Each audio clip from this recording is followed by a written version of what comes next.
I appreciate you being here. Challenging week, really good opponent this week. Ole Miss, a good football team, extremely well coached, talent all over the field. We got our work cut out for us. We've got to play the best we've played all year to have a chance to win, and it's going to take our best. So exciting opportunity. Go on the road, hostile environment, great opponent. Daunting in some ways because you look across on the tape and you see the athletes, you see what they do. There's so many things they do that stress you. So we got to have a really good week of preparation. Today was really second day of prep for the players. Yesterday was kind of a little bit lower key Monday than normal for us because we're a little bit fatigued and beat up. I feel we've been through maybe more of a gauntlet with the first 3 games than typically. Usually, we haven't had a situation where we've been able to rest our starters at all. They've had to play the complete game in every game. So we got to make sure we practice smart while still getting the work we need. But we got to be smart enough to make sure we show up fast on Saturday because they're extremely fast. So with that, we'll open it up. After, kind of an emotional Saturday night here, having the fans, rush the field and everything, how do you kind of harness all of that and move towards, what is another daunting non-conference opponent? Yeah, you got to answer the bell. I mean, it's like, a boxer, right? Every time you come out of the break, you got to get back up and go fight again. And, boxing's 12 rounds. This is 12 regular season games. We got to get up and answer the bell. And I felt the first part of today, maybe not our best energy, right out of flex, getting ready to go into period 1. I let them know, hey, this is how we're going to roll. We're going to get our ass beat. You better be dialed in. And so I think practice got better from there. But this is it's hard. And our guys got to get over that one's gone forever to me. And this next one's all that matters for the next week. And, I think the thing I fear is just complacency and our players, everybody telling them how good we are when I'm we beat a team last week by 7 points, and the week before that we beat a team by 2 points, and the week before that we scored a field goal in the second half. Wow. So good.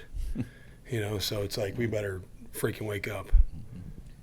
So I'm beating a broken record here, but this transfer portal era, these 2 teams played 2 years ago. You weren't here, but there was 9 combined players who played in that game on the 2 teams. 5 from Tulane, 4 from Ole Miss. Nobody started. Ole Miss had 1 guy who recorded a stat in that game. You've got 3 guys who recorded stats. Just how I guess the past doesn't mean anything at all. Well, yeah, I think you just said it, that game, there's very few people who were involved from a player capacity. Obviously, a lot of their staff was there, but and a few guys on our staff were here for that. Tyler Spots-Orgeron and Colin D'Angelo and JJ and a few guys. But, a lot of very, very different rosters. I mean, our quarterback room's completely different. Their quarterback room's completely different, right? A lot of new. I think one thing I've been very impressed with them, and I think we've tried to emulate to some degree on maybe a smaller scale, is I think the one thing their coaching staff has done a great job of is embracing this era of college football and the portal. And I think we've looked at it. Our budget's not the same as their budget, obviously. Our NIL and rev share and all that stuff's not even in the same hemisphere. But nonetheless, I really respect how they've put their teams together and found ways. This is since 2021, it's the 7th winningest program in America, the 3rd winningest program in the SEC behind Georgia and Alabama. They've won 10 games 3 of the last 4 years coming into this year. This is and it's all been since this new era, right? 2021 on, really all the changes came 2020 kind of is when it really all came down the chute a little bit. So I have a ton of respect for how Lane and his staff and their administration and their operation has kind of embraced what this world we live in now. And we've watched it and kind of on a smaller scale tried to figure out how could we maybe look like that to some degree. And how different are their 2 quarterbacks? I'm not sure whether the starter the first 2 weeks is going to be back. It looks like the guy that played this week ran a little bit more, but do you have to? How does that affect your preparation? Yeah, they're different players. they probably lean into certain things that one guy does well versus another guy that does well. They both have a tremendous amount of talent and ability. Simmons, the youngster that played the first couple of games, like a wow arm. Like you're like the ball comes out, you're like, whoa, okay. Like it's very impressive. Very natural passer of the football. Taller kid, runs good. Like he's a good runner too. Like I think everybody sees what the guy 6, the kid from Fair State Trinidad, did last week, and thinks, oh, that's the runner, and Simmons isn't. Simmons is a really good runner in his own right. 6, the guy that played last week versus Arkansas, Trinidad, he's probably, he's not as tall, not as long, probably has really good short area quickness, kind of finds some seams, can get some pesky run game yards, and has great instinct and awareness. You can tell he's played a lot of football. He's an older player. He's a senior. Was highly sought after in the portal when he was leaving Fair State. And I think they're both. I've said this last night on my radio availability, but I said like their quarterback situation kind of feels a little bit like ours. Like I think people think I'm just using coach speak. I feel like we have 2 starters. Like Brendan was probably a touch in the lead before he got hurt in training camp, to be honest. And then when he went down, Jake kind of came on like wildfire and picked it up. And has run really fast with what he's been given. But they got 2 guys too that I think can go start games and win a lot of games because they've done a really good job of recruiting quarterbacks there. Lastly, you're deep at defensive line, but you were down 2 defensive linemen today. I saw what happened to Gerard. Looks like Cam Hamilton's not. Well, what's their status? I think Cam's probable. He was available before the break at practice, and he was shut down. So he was on coming up pitch count. I think he's gonna be fine. G is available. We'll see what he's able to do. It's gonna be kind of, the trainers have told him he's good to go to some extent, right? And so it's just a matter of like what's his own readiness. How's he feel about it, and does he trust going and pushing himself or not? And everybody has a little different pain threshold, and we'll see what it looks like going into the weekend. But we have kind of changed and modified practice a little bit more. Late in the year, sometimes you maybe cut a few things. We're not cutting a ton, but like we're having to maybe, I think, practice a tad shorter than we have ever in week 4 on a Tuesday, and just so that because we haven't played any of the layup games. They've all been jump shots or 3-pointers for us, and so we've got to go strap it up again, and we got to be smart about how we prepare this week and not run our own guys into the ground before Saturday. You talked about it being obviously it's a daunting task on the road, top 25 team, but isn't there also an opportunity in this? I mean, your kids probably come to Tulane to play in games like this. Do you lean into that a little bit, John? Oh yeah, I mean, look. They're 13th in the country in one poll and 11th, I think, in the coaches poll. I vote in the coaches poll. I probably voted them higher than they were ranked. I'll tell you that. Yeah, I mean, look, these are great opportunities. They're great challenges. If this is why you work so hard as a player, as a coach, whatever, is to measure yourself against what I consider some of the best. This coaching staff, this roster. It's proven over the last 4 years of college football to be one of the best, and they just keep doing it. And so, I think that's a very exciting opportunity.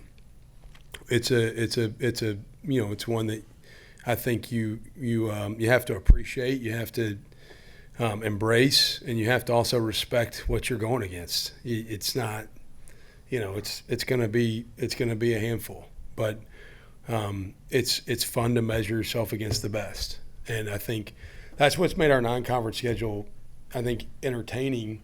Is it's as challenging of a group of 5 non-conference schedule probably out there, And so I think us, and I would say South Florida's, but we don't have an FCS game and they do. And so I'd say we both have really put ourselves in situations where you're measuring yourself against good people each week. And you obviously played in the SEC Did you have a chance to play at Oxford at all? And I coached there Yeah. for 1 year in 2018. Loved our experience there. Still have a ton of friends. I'll say this, my first game as a head coach was at Ole Miss. Now, I coached there in 2018, and I left. And I went back, and my first game as a head coach was 2022. And, my first game there as a head coach, we go to Oxford. I'll never forget it. We had it was a bus trip because at Troy we'd get on an airplane if we had to fly across the country. If we were going somewhere within 8 hours, we hopped on a bus. It was like minor league baseball sometimes. And we got on 5 buses, all different colors. All right, there was a white one, there was a red one, there was an orange one, there was a tan one. One of them, the orange one, was like a party bus. It wasn't even it was like a bus where you're having a bachelor party. Okay, I'm not gonna say what all it looked like, but and we go practice at Thompson High School, and we leave Thompson High School because it's a bus drive, and so I like to break up the trip.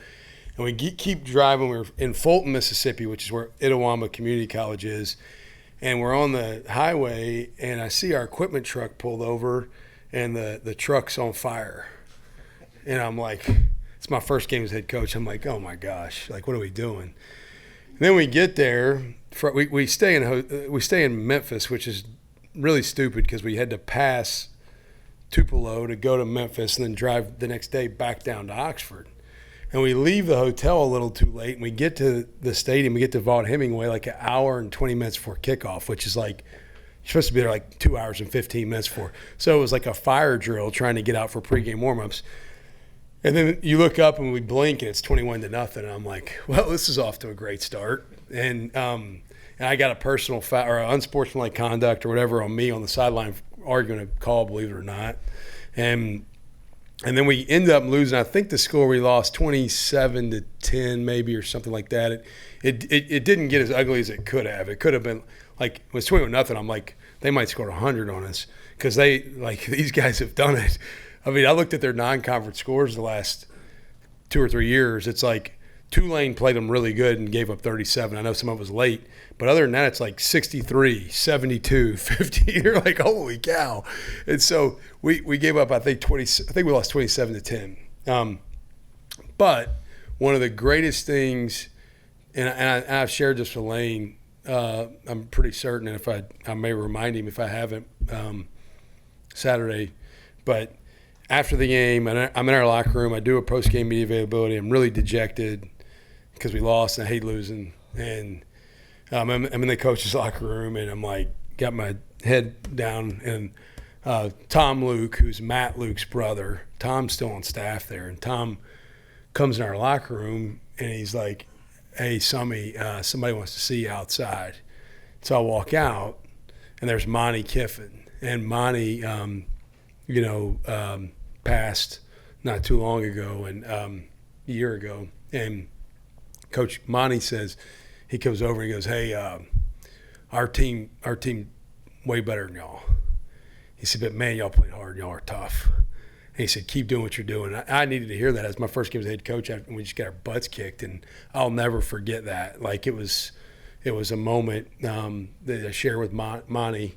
That was, I respect the heck out of him because he's a great defensive mind and a big-time coach. And I was a first-game head coach that trying to figure out what I was doing. And so, but yeah, Oxford's a great place, great venue, a lot of history and tradition. And it's a challenging place to go on the road for sure, which makes it fun. Sorry, I had to reminisce on that story because it's one of the greatest I've ever experienced. No, that's very cool. You mentioned Lane just now. You're someone who knows how to have fun, I guess, with football, social media, things of that nature. Lane is the same way. How much maybe have you watched him in those things and said, this doesn't have to be so serious, at least when it comes to social media and having fun with things? Yeah, well, when it's 4th and 1, it's 4th and 1, right? I started playing football as a kid. And I never, as a kid, went to football practice and said, I got to go work football today. I said, I'm going to play football. We're playing a game. Our problems aren't real problems in this game. It's a game. We're having fun. Now, there's a lot of scrutiny. Like, I get texts and phone calls about, hey, why'd you make that decision? Why'd you go for it on fourth down? Why didn't you go for it on fourth down? Why'd you do this with the clock? Why'd you do that with the clock? And I'm like, hey, whatever. Like, everybody's got an opinion. I'm good. But, like, I think it's meant to be fun. Most of what I do on social media, I'm just like, I'm not even thinking about it. Like, and then like people on my staff are like, hey, did you see all the responses? I'm like, no, I didn't put it out there to look at the responses. I just put it out there to be goofy. Like, I'm not worried about it. Like, I'm not like looking. I don't know how many followers I have. I don't care. So I just, and I think Lane's an entertaining guy. He's funny. He has no problem trolling people and taking jabs. And I think you guys know I probably don't really either. But yeah, I respect the heck out of him. I think he's a really good football coach. I think all the other stuff people talk about, I think you look at like what they've done at Ole Miss since he's been there. Wow. Like, from a coaching perspective. And to that point, like, obviously he's been one of the best offensive minds in college football. And you mentioned his record since 2021. What is it from year to year, no matter what quarterback they have or their personnel, what allows them to have so much success on offense? Well, I think they have a really clear identity. They play with great tempo. They schematically put you in some situations that are stressful in regards to, like, maybe some spacing. They'll get into some open sets and they'll get into some condensed sets, and they kind of move some things around on you. They're really good at hiding players or creating vertical stress at times, and then all of a sudden they get you really soft playing all the vertical stuff, and then they run the ball down your throat. Like, that was what I remember from our 2022 game is I was really, really worried about giving up explosive pass plays. Next thing you know, I feel like they ran for 1,000 yards on us in the game. And I think they do a great job of really playing to their personnel strengths. You know, I think I think they showed that last week with the quarterback that came in 6 when 13 wasn't available, and he's played the game, whether it's been with Dart or Matt Corral or whoever he's played the game in a way that, you know, the hardest position to play in sports is quarterback. And I think they've done a really fine job of catering what they do to the quarterback. And then their running back, Lacey, I believe he's 4th in the SEC in rushing yards, 2nd in touchdowns. When you see him on film, what's allowed him to be effective? Yeah, he's a 210-pound guy. He's physical. He runs with great leverage. He's a hard tackle. I've really been impressed with him in pass protection, to be honest. Like, I think that's one of the most understated things about running backs. He's good in pass pro. He catches the ball well in the backfield. Really good football player. I think he's a big time threat. And I just think he does everything really well. I don't, a lot of times you can maybe identify a weakness in a guy's game, like, hey, he's great with the ball in his hands, but man, if you get him in pass pro, he's not so. This guy's not that way. This guy's good at everything. Since that moment of Monty talking with you, I mean, just an unbelievable amount of success for you personally in your career, 35 wins in 3 years and change. Do you ever kind of reflect on kind of how far you've come as a head coach since that moment, and what kind of an impact do you think that speech from him had on you? Yeah, I reflect back. I've really reflected back. I've reflected back more this past Sunday probably than I ever have on what it's been like, because this is the place I coached my first game as head coach, and I thought about that Sunday a little bit, Sunday morning. I also thought about, like from a personal perspective with my own career, that Monty story is something that early on as a young head coach positively impacted me. The other one that is recent news is, I don't know if you guys are aware, but Sean Clark, who was the head coach at App State for a long time, is currently at Central Florida, and he's facing a health issue. And man, my third game as head coach at Troy, 2 weeks after that Ole Miss game, we lost in a Hail Mary at App. And Sean Clark came over after the game. I'm trying to get all our kids in the locker room at App, and Sean came over after we got I got the last 2 kids in our locker room. It was KJ Robertson, a linebacker from Thompson, Alabama, who I love dearly. Got KJ in the locker room. All our kids are going up to the tunnel, and Sean comes over and he says, "Hey man, I know it doesn't feel like it right now, but your team that you have, we played them 11th game of last year and we beat them 45-7. He goes, today y'all are tougher than us. Y'all played us. And I felt like I'd been gutted for our kids because they had done everything we asked them to do. And Sean said, keep doing what you're doing. It's working. He's like, this team's different than it was just 5 games ago. And so those were 2 early experiences I had as a young head coach, game 1 and game 3 of that 2022 season, that have impacted me. And, I reflected back on right now Sean's facing a real battle health-wise, and I thought about Monty's no longer with us, and how you never know what you can say to someone that can positively impact them when they need to hear it. And both those guys, after tough losses, gave me something I needed to hear to help me keep going and believe in what we were doing. And I think, you just never know how you can have that impact. So Monty's impact on me in that moment was lasting, and it still affected me to this day, because I think what it did is it helped me sort of solidify what my beliefs were and what we were doing, and it reaffirmed it. Awesome. Thank you all. Appreciate you.